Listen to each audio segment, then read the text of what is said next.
Karbala ज़ियारत का मतलब सिर्फ जर्री देखना नहीं, हुसैन को मिलना है। अगर कोई जाए और जाके कहे कि ये हुसैन का हरम, वो सरकार अब्बास का हरम, ये जर्री नहीं, फिर वो ज़ियारत नहीं।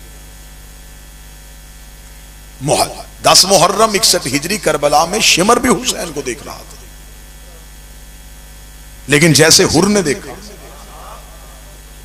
हुर के पास मार्फत थी, हुसैन के कातिल के पास मार्फत नहीं थी। सदियों पहले करबला में 9 लाख ने 72 कत्ल किए थे। आज 3 करोड़ कह रहा है कि मैंने करबला जाना है। होए होए होए।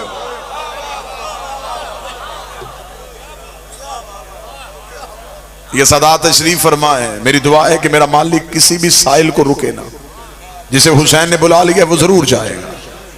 यहां तो अब तो सिर्फ चंद साजिशें और चंद धमकियां दी गई हैं ना। जब बाजू कट रहे थे, जब हाथ कट रहे थे, लोग तो तब भी करबला जा रहे थे। जब मतवक्कल का दौर आया था और उसने कहा था कि अगर क्या है, लोग क्यों करबला की तरफ जाते हैं। यह अब्बासी बादशाह था, यह बहुत मलऊन था, जालिम था। उसे उसके वुज़रा ने बताया कि हुसैन की करबला की ज़ियारत नहीं रुक रही। अमल बाद में इरफान वाले बंदे सतर सुनना, पूरी जिंदगी सतर का नशा रखना। इमाम ने फरमाया वाहद कायनात में हुसैन की जर्री है जिसे हाथ लगाने से पहले बदन का मासूम होना जरूरी है। जब मेरा ज़ाहिर मुझे मिलने के लिए करबला में आता है, हुसैन फरमाते उसका सबसे पहले इस्तकबाल करने के लिए शहर से बाहर अब्बास खड़ा होता है। अबुल फजल अब्बास कहते हैं कि हुसैन ने मुझे भेजा है कि मेरा एक मेहमान आ रहा है और आंख बरस रही है। मेरी दिल से दुआ है इस रूहानी माहौल में अल्लाह हर किसी को करबला बुलाए। मेरा बादशाह हुसैन हर किसी को करबला बुलाए। कोई ऐसा ना हो कि जो माने हुसैन को और हुसैन का शहर ना देखे। दुनिया के हर खित्ते में हुसैन इब्ने अली का जिक्र हो रहा है और सुनने वाले हजारों नहीं करोड़ों की तादाद में हुसैन इब्ने अली का जिक्र सुन रहे हैं। आज भी करोड़ों लोगों को जो गुनाह से बचाता है उसे हुसैन इब्ने अली कहते हैं। बिस्मिल्लाह। मजलिस हुसैन में बैठ के इंसान चाहे भी तो गुनाह नहीं कर सकता, क्योंकि मजलिस हुसैन वो जगह है जहां अबलीस पहुंच ही नहीं सकता। कितना तकद्दुस है हुसैन के जिक्र में कि अबलीस मुसल्ले पे आ जाता है, जिक्र शबीर में नहीं आता। मजलिस हुसैन का पहला फायदा शर्र शैतान का खात्मा। मजलिस हुसैन का दूसरा फायदा, मजलिस हुसैन में बैठो गरूर का खात्मा होता है, तकब्बुर का खात्मा। मैं बिल्कुल सादा गुफ्तगू करूंगा लेकिन आपकी अजहान जो है वो उसकी नुमाइंदगी जरूर करेगी। गरूर का खात्मा, तकब्बुर का खात्मा। मजलिस शबीर में यहां इस वक्त मजलिस हो रही है, अभी बाहर दरवाजे से कोई शोर आए कि जी कोई मिनिस्टर आ गया है, तो क्या मजलिस रुक जाएगी? क्या लोग उठ के खड़े हो जाएंगे? नहीं। मजलिस हुसैन वो जगह है जहां किसी का ओहदा नहीं देखा जाएगा।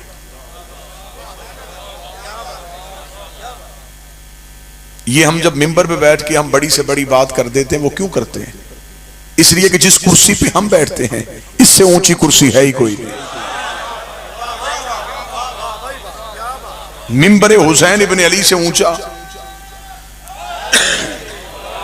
गरूर का खातिमा, तकब्बुर का खातिमा। यहां गरीब अमीर बराबर बैठ जाते हैं। कायनात के हर तलीमी अदारे का असूल है कि वहां हम उम्र बिठाए जाते हैं। बच्चा ज्यादा बड़ा हो जाए ना बाबा जी तो उसे कहें जी इसे प्ले ग्रुप में बिठाएं, तो स्कूल वाले कहते नहीं इसकी एज ज्यादा हो गई। फिर जिस क्लास में बैठेगा उस क्लास में अपने हम उम्रों के साथ बैठेगा। क्या कहने शबीर तेरे मकतब के, यहां 80 साल के बच्चे के साथ, 80 साल के बुजुर्ग के साथ 5 साल का बच्चा, अमीर के साथ जुड़ के गरीब, गरीब के पहलू में अमीर, अमीर को अमीरी पे नाज कोई नहीं, गरीब को गुर्बत पे शर्मिंदगी कोई नहीं।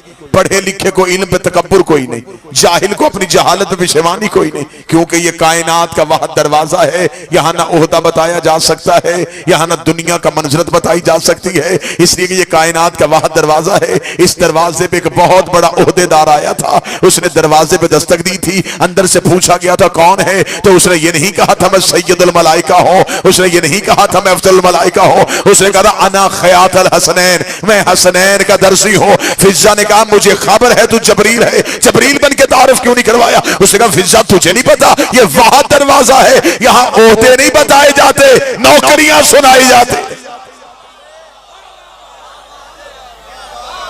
यहां ये नहीं बताना, बिस्मिल्लाह, यहां ये नहीं बताना कि हम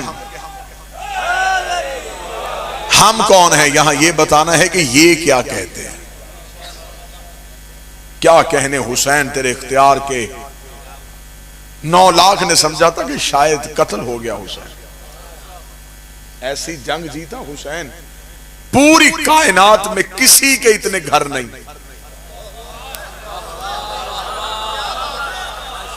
बड़ी रूहानी इरफानी से माहौल जी, पूरी कायनात में पीर अली ज़ादी ग़ाबर शाह जी किसी बादशाह के इतने घर नहीं जितने हुसैन के। पूरी कायनात में कोई बादशाह इतना खाना नहीं खिलाता।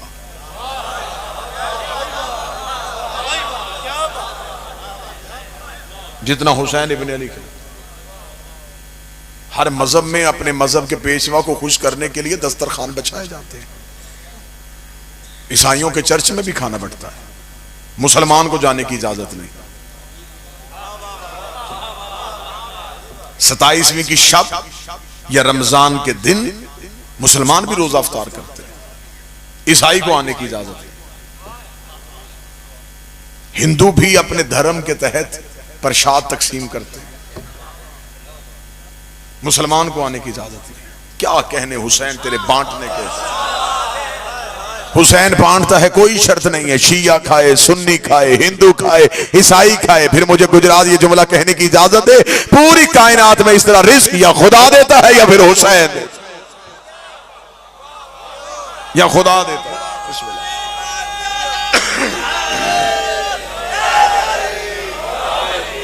या खुदा देता है या फिर हुसैन देता है। पूरी कायनात में कोई सखी इतना पानी नहीं पिलाता जितना हुसैन पिलाता। अगली सतर कहूंगा तो अकीदे और ज्यादा बेहतर हो जाएंगे। पूरी कायनात में किसी बादशाह के इतने नौकर नहीं। हा जितने हुसैन इब्ने अली के नौकर।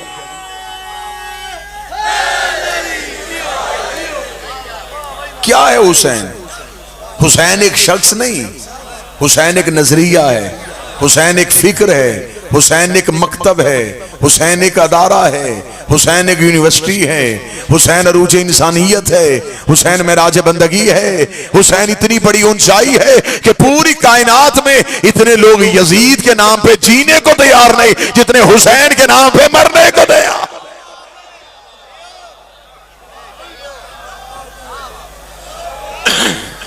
ये क्या है? ये चाहत है हुसैन। किसी शॉपिंग प्लाजे में एक बम ब्लास्ट हो जाए, वो प्लाजा खत्म हो जाए। किसी बाजार में एक दफा दहशतगर्दी हो जाए, खौफ लोगों के सर पे बैठ जाए कि यहां नहीं जाना, खौफ है, यहां लाशें गिरी थी।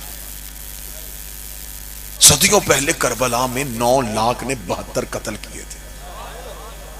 आज 3 करोड़ कह रहा है कि मैंने करबला जाना है। ओए होए होए।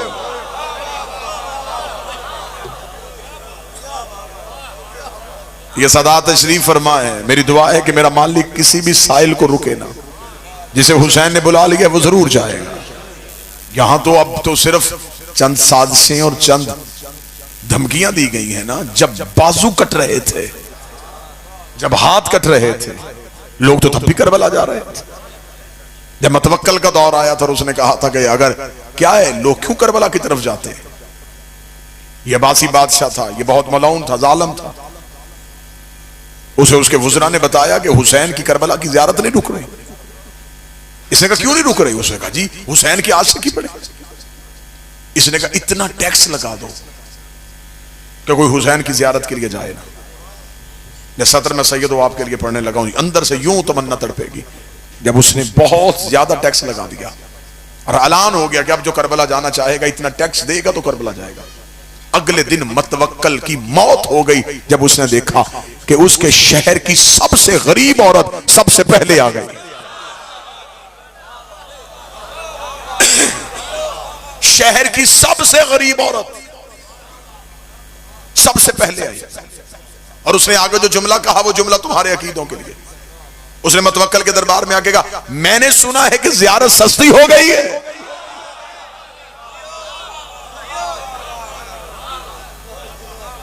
उसने कहा बुढ़िया टैक्स लग गया है।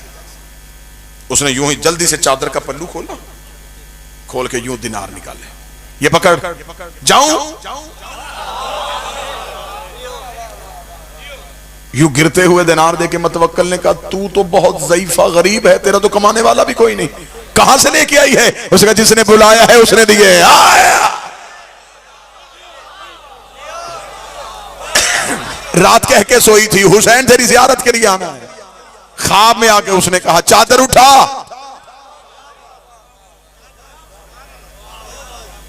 जिसने बुलाया उसने दिए। पकड़ अब जाऊं? इसका रुक, अभी करबला नहीं जाना। इसने फौरन वुज़रा को बुलाया। वुज़रा को बुला के इसने कहा नहीं टैक्स लगाने से नहीं होगा, हुसैन तो अपने नौकरों को दिरहम दिनार दे रहा है। उन्होंने कहा फिर क्या करें? उसने कहा कोई और सख्त शर्त लगाओ। क्या शर्त लगाएं? उसका जो हुसैन की ज़ियारत के लिए जाए उसका एक बाजू काटो। बाजू कटवाएगा करबला जाएगा। अगले दिन जब साइलों के दरबार में आने का वक्त हुआ, क्या मतवक्कल साइलों को सुनेगा तो वही बुढ़िया। अब देखिएगा जुमला सुनिएगा, अकीदत देखिएगा। वही बुढ़िया अपना दायां हाथ सर पे रख के मतवक्कल के दरबार में। मतवक्कल ने कहा बुढ़िया अब क्यों आई है? उसने कहा मैंने सुना है ज़ियारत मुफ्त हो गई है।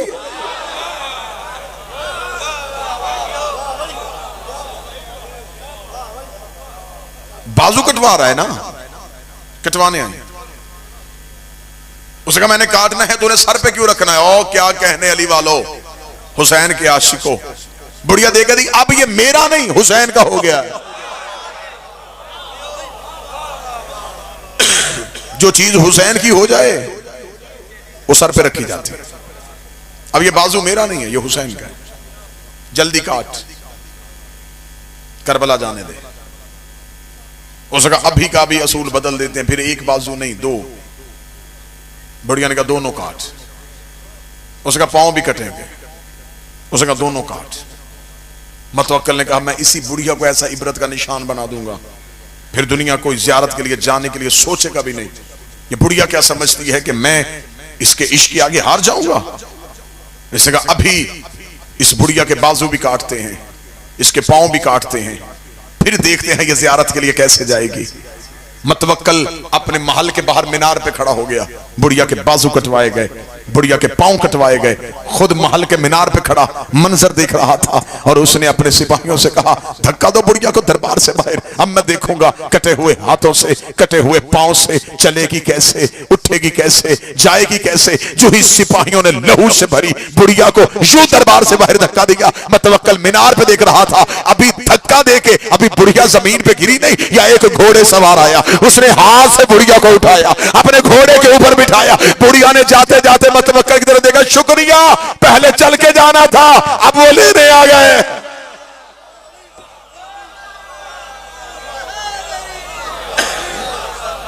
पहले मैंने चल के जाना था।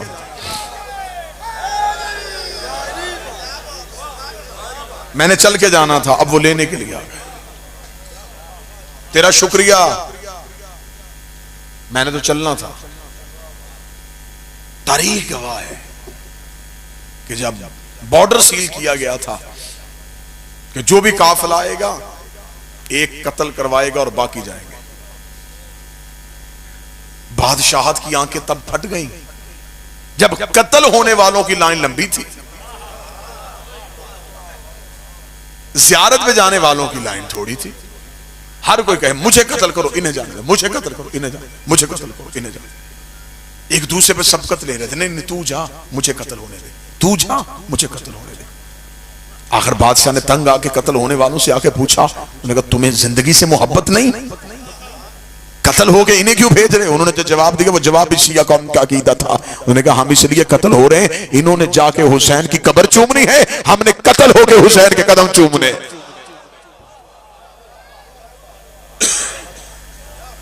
मोहब्बत हुसैन ये है कि हुसैन आज भी करबला में खींच रहा है। अल्लाह ने अपने घर में सिर्फ अमीर बुलाए। जाओ कुरान मिंबर पे लेके आओ, अल्लाह के घर जाने का दावतनामा कुरान से निकालो। खुदा कहता मुस्तती हो तो मेरे घर आना, साहब इस्तात हो तो आना, मकरूज हो ना आना, बेटी ब्याहने वाली है ना आना, गरीब हो ना आना, मजदूर हो ना आना। अमीर खुश खुश अल्लाह के घर की तरफ चले। उसने हमें बुला लिया, गरीब सहम गया। उसने भी अमालदारों को बुलाया तो अब गरीब कहां जाए? गरीब सहमा हुआ था। या करबला से हुसैन के करम ने अंगड़ाई ली। हुसैन को तो गरीब है, कर्जा लेके करबला वापस हुसैन करेगा।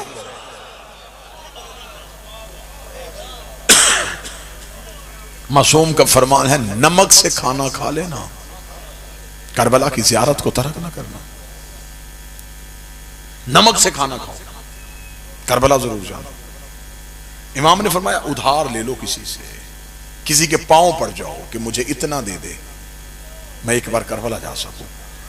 जब इमाम ने यह जुमला कहा तो सामने बैठा हुआ बंदा रो पड़ा। उसने कहा मौला वापस आके भी तो उसी ने कर्ज उतारना है ना, तो फिर वो मांगेगा कैसे?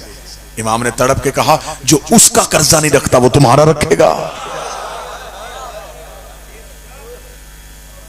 लेना तुमने है, वापस हुसैन ने करना है। खुदा ने कहा मेरे घर आओ अमीर, हुसैन ने कहा मेरे घर गरीब हो। खुदा ने कहा मेरे घर आओ मैं पिछले गुनाह माफ करूंगा। हुसैन ने कहा मेरे घर आओ मैं अगले गुनाह भी माफ करूंगा।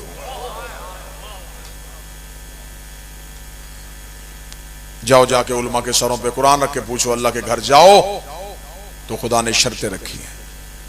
लिबास एक पहनवाऊंगा, सर मुंडवाऊंगा, खुले मैदान में सुलवाऊंगा, पहाड़ियों के दरमियान दौड़ाऊंगा, अपने घर के साथ चक्कर लगवाऊंगा। कभी कहूंगा पत्थर चूमो, कभी कहूंगा पत्थर मारो, कभी कहूंगा जागो। जब एहराम बांध लोगे फिर मेरी शर्तें हैं, तिनका नहीं तोड़ सकते, मच्छर नहीं मार सकते, झूठ नहीं बोल सकते, गीबत नहीं सुन सकते, वरना एहराम बातिल हो जाएगा। इतने सारे काम तुमने करने हैं, फैसला फिर मैंने करना है कि मैंने हज कबूल करना है कि नहीं करना, हज रखना है कि नहीं रखना। क्या कहने हुसैन तेरे करम के। हुसैन ने कहा तू सिर्फ नीयत कर, कबूल पहले करूंगा, सफर बाद में करवा। हुसैन ने कहा तू सिर्फ नीयत कर के मैं करबला आना चाहता हूं, तू नीयत कर। हुसैन कहते हैं मैं तुझे पहले गुनाहों से माफ करूंगा। अब सत्र सुनिए। एक बंदे ने इमाम से पूछा, उसने कहा मौला हर अमल करने के बाद कबूल होता है, नमाज पहले पढ़ो बाद में कबूल, रोजा पहले रखो बाद में कबूल। खुदा ने कोई अमल पहले कबूलियत में नहीं लाया, पहले अमल करो फिर कबूल होगा। ये करबला की वाहद ज़ियारत है, ये कबूल पहले अमल बाद में। इरफान वाले बंदे सतर सुनना, पूरी जिंदगी सतर का नशा रखना। इमाम ने फरमाया वाहद कायनात में हुसैन की जर्री है जिसे हाथ लगाने से पहले बदन का मासूम होना जरूरी है।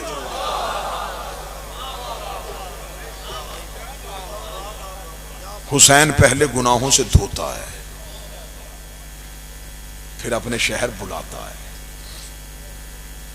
फिर हुसैन जब जर्री पे लेके जाता है तो हुसैन ऐसे कर देता है जैसे अभी मां के शिकम से बाहर आया। इसलिए कि गुनाहगार के हाथ में ताकत क्या कि वो हुसैन की जर्री पे हाथ डाल ले।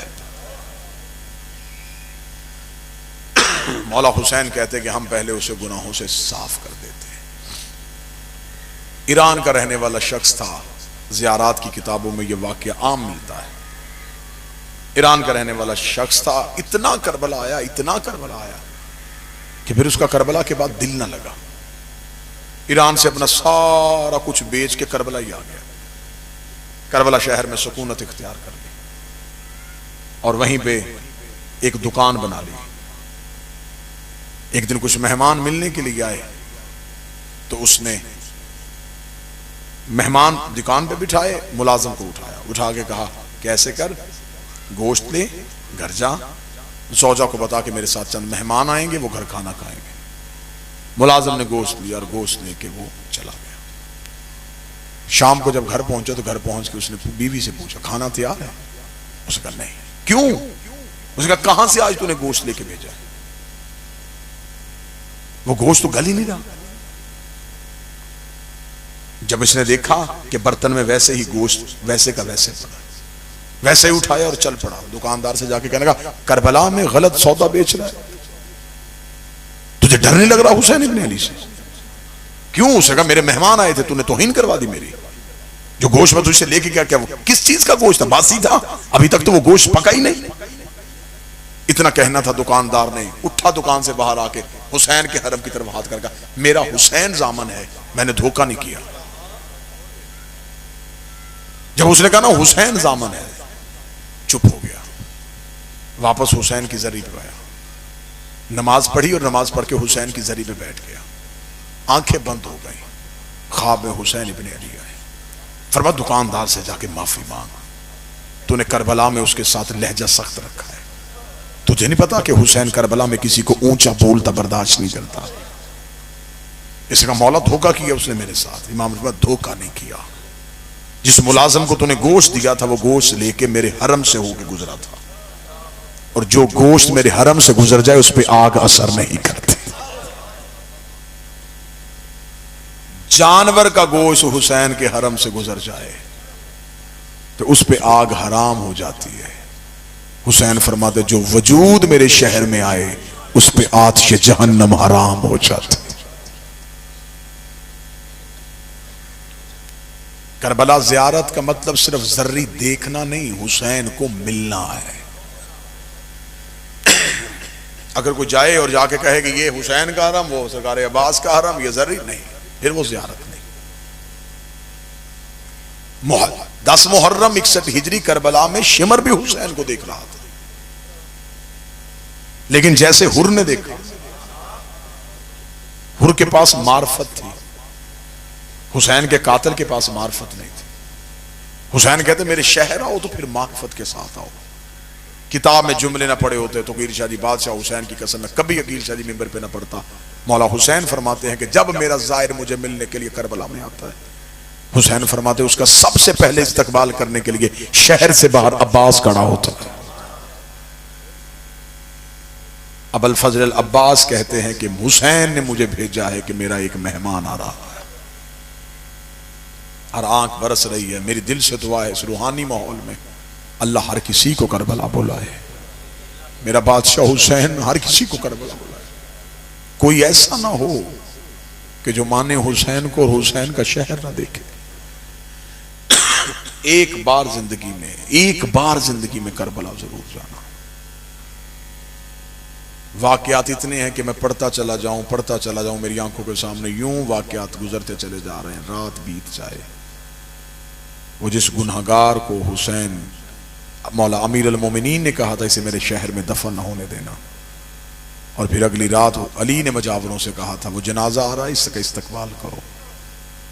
मजावरों ने कहा मौला कल आपने कहा था कि इसे दफन नहीं होने देना वादी सलाम में, आज कह रहे हैं कि इसका शहर के बाहर जाके इस्तकबाल करो। अली की आवाज आई ये बहुत गुनाहगार था, ये शहर मेरे दफन होके अपनी बख्शिश चाहता था, मैं अली से अपने शहर में दफन होते बर्दाश्त नहीं कर सकता था। तो मौला मरने के बाद क्या नेकी की इसने जो आपने माफ कर दिया? फरमाया मरने के बाद नेकी नहीं की, सिर्फ ये हुआ कि जब इसके वर्षा इसका जनाजा लेके नजफ की तरफ आ रहे थे तो रास्ते में तूफान आ गया, करबला की मट्टी इसके कफन पे पड़ गई है। मेरे हुसैन के शहर की मट्टी तूफान के साथ उड़ती हुई इसके कफन पे पड़ गई। इसके कफन पे करबला की खाक का पड़ना था, अल्लाह ने इसके गुनाह माफ कर दिए। अब जाओ इसका इस्तकबाल करो, इसके कफन पे करबला की मट्टी है। यही तो वजह है कि हम अपने मरने वाले के कफन में सजदागाह रखते हैं, ताकि हुसैन के शहर की याद इसके कफन में साथ जाए। एक बार करबला जरूर जाओ, ताकि 70 कदम पे वो मकाम देखो जहां बहन देखती रही है और भाई ज़िबा होता है। सादात व मोमिनीन से माफी मांग के बादशाह हुसैन की इज्जत की कसम, शाह जी आप जाएंगे, करबला इतना सुन के नहीं रुलाती जितना करबला देख के रुलाती। सारी जिंदगी भी जाकरों से करबला सुनो, वैसे नहीं तड़पोगे, जब जाके देखोगे ना फिर तड़पोगे। अभी तक बहुत से गोशे हैं जो पढ़े ही नहीं गए। अब भी करबला जाए ना जी, जो जाहिर बैठे मेरी गवाही देंगे, नहरे अलकमा के साथ एक बाग है इमाम जाफर सादिक का, वो बाग आज भी है। अल्लाहुम्मा सल्ली अला मुहम्मद। जाहिर वहां जाते हैं और वहां से मौला इमाम जाफर सादिक के बाग से खजूरें लेके आते हैं। नहरे अलकमा के बिल्कुल बाहर एक मस्जिद है, उसे कहते हैं मस्जिद साहिबुज़्ज़मान। ये बाब सिदरा के बिल्कुल सामने ये मस्जिद साहिबुज़्ज़मान है, वहां एक मस्जिद बनी हुई है। अल्लाह तुम आपको लेके जाए, वहां जाओ। उस मस्जिद की फजीलत क्या है? उसकी फजीलत में लिखा है कि जब भी मेरा 12वां करबला आता है हर शब जुमा, तो मौला इमाम ज़मा इस मस्जिद में पहले आते हैं, यहां 2 रकत नमाज पढ़ के यहां से नंगे पांव नंगे सर फिर अपने जद हुसैन की जियारत के लिए जाते हैं। शबे जुमा वो मस्जिद खचाखच भरी होती है कि आज मौला ने अपने बाबा की जियारत के लिए आना। यह है पहली फजीलत। अब इस मस्जिद की गुर्बत क्या है, यहां मस्जिद बनी क्यों? अब किताबों ने एक रवायत सुनाई है कि जब हुसैन घोड़े से गिरे थे तो यहां गिरे थे। पहली बार जब हुसैन ने मुर्तजस की जीन छोड़ी है ना, तो जहां हुसैन गिरे वहां अब मस्जिद साहिबुज़्ज़मान है। मस्जिद साहिबुज़्ज़मान से सीधा देखो तो बाबे सिदरा, बाबे सिदरा से आगे सेहन, सेहन के आगे बरामदे, फिर आगे मौला हुसैन की जर्री। अगर ये नापा जाए ना तो ये 1.5 से 2 किलोमीटर का सफर है। 1.5 से 2 किलोमीटर सफर है मस्जिद साहिबुज़्ज़मान से हुसैन की कब्र तक। जब मैं पहली बार करबला गया तो मैं करबला साथ साथ सफरनामा लिख रहा था। 2009 था, मैंने लिखा हुसैन यहां गिरे। उसके बाद बाबा जी मैं चल पड़ा। मैं रास्ते में सोचता आया गिरे वहां थे, दफन वहां कैसे हुए? हुसैन की लाश तो उठाने वाला ही कोई नहीं था। अकबर की लाश हुसैन ने उठाई, अब्बास की लाश हुसैन ने उठाई, कासिम की लाश हुसैन ने उठाई। जब गरीब ने घोड़े की जीन छोड़ी तो हुसैन का लाश उठाने वाला कोई नहीं था। तो फिर ये 2 किलोमीटर का सफर हुसैन का कैसे हुआ? मैं जहन में ये सवाल सोचता सोचता आ गया, मेरे अक्ल काम ना करे या वो रवायत ठीक नहीं। अगर जरी ये है हुसैन की तो गिरे वहां कैसे? यही सोचता सोचता मैं इमाम के हरम में दाखिल हो गया। मगरबैन की नमाज का वक्त था, मुझे आज तक याद है। नमाज मगरबैन मैंने जमात के साथ अदा की। अदा करने के बाद मैं हुसैन की जरी पे गया। मैंने जरी पे जाकर रो के यही सवाल किया, मौला गिरे आप वहां थे, दफन यहां किसने किया? रोता रोता मैं जितनी देर जरी में रहा, मैं बाहर निकल आया। बाहर आया तो एक सियाह इमाम में आलिम दीन जियारत पढ़ रहे थे। मैं उनके करीब खड़ा हो गया, मैं रो रहा था। उन्होंने जियारत की किताब बंद की। मैंने उनसे पूछा आप उर्दू सुन लेते हैं? उसने कहा मेरा ताल्लुक हिंदुस्तान से है। मैंने कहा मैं पाकिस्तान का ज़ाहिर हूँ, एक रवायत की तस्दीक चाहता हूँ। उसने कहा पूछ। मैंने कहा वो जो मस्जिद साहिबुज़्ज़मान बनी है ये रवायत ठीक है, हुसैन वहां गिरे थे? उसने कहा बिल्कुल ठीक है। बाबा जी मैंने कहा अगर गिरे वहां थे दफन यहां कैसे हुए? ये मिंबर है, शाम का वक्त है, मुझे हुसैन की कसम उस आलिम दीन के यूं आंसू दाढ़ी में है, उसने इमामा उतारा। मेरा हाथ पकड़ा, बिल्कुल हुसैन की जरी के सामने जाकर कहा मुझे कब्र हुसैन की कसम है, पूछ तूने लिया है तो मैं बता देता हूं। हुसैन गिरे वहां थे, यहां तक हुसैन चल के नहीं आया, शेमर ने हुसैन की जुल्फों पे हाथ डाला। हुसैन को लेके आया हुसैन की बहन के खैमे के सामने। इसने ऊंची आवाज से कहा इसकी बहन का खैमा कहां? जहां टीला ज़ैनबिया है यहां से ज़ैनब उठी, आवाज आई जुल्फों से हाथ निकाल। जिन जुल्फों में हाथ आया क्या ये आम जुल्फे थी? जब इमाम हुसैन अलैहिस्सलाम ने मदीना छोड़ा तो इमाम हुसैन अलैहिस्सलाम के घर में कनीज रहती थी, वो कनीज कूफे की रहने वाली थी। ये मौला अली के पास आई थी, इसने कहा मैं शायरा हूं, मैं या अली आपसे शेर सीखना चाहती हूँ। अली ने फरमाया तू मस्तूर है, मैं तुझे अपनी शागिर्दा नहीं कर सकता। इसने कहा फिर मैं तो आपके इल्म से बहरबर होना चाहती थी, क्या करूं? अली ने फरमाया मेरे घर में मेरी बेटी है, हू बहू अली है, तो ऐसे कर मेरी शहजादी की शागिर्दा हो जा।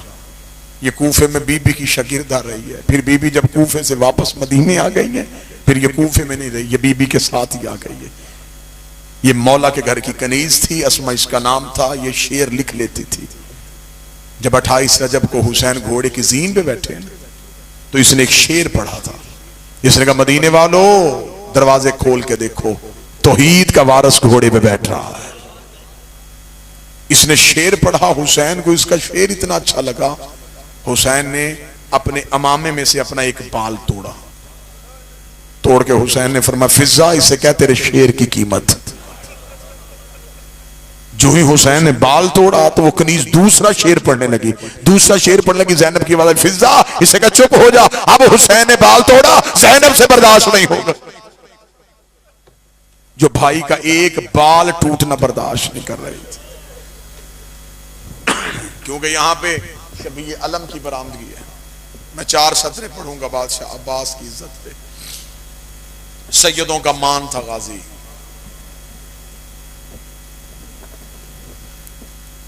जुर्रत का अलम बरदार था गाजी। जितनी देर अब्बास जिंदा रहा तब तक करबला में जंग रही, अब्बास गिर गया फिर करबला में जुल्म हुआ है। ज्यादा तफसीली नहीं पढ़ सकूंगा। बड़े मान सैयदों को गाजी पे, इतने मान थे सैयदों को गाजी पे। मिर्जा अत्थर लखनऊ वाले लिखते हैं कि जब अब्बास मैदान में जा रहे थे, हुसैन पीछे पीछे चले। हुसैन की आवाज़ गाजी जा रहा है, हाँ मौला जा रहा हूँ। अब्बास अपनी तलवार मुझे दे जा। अब्बास रोक दे, तलवार ही तुझे दे के जानी है, फिर मैंने लड़ना कैसे है?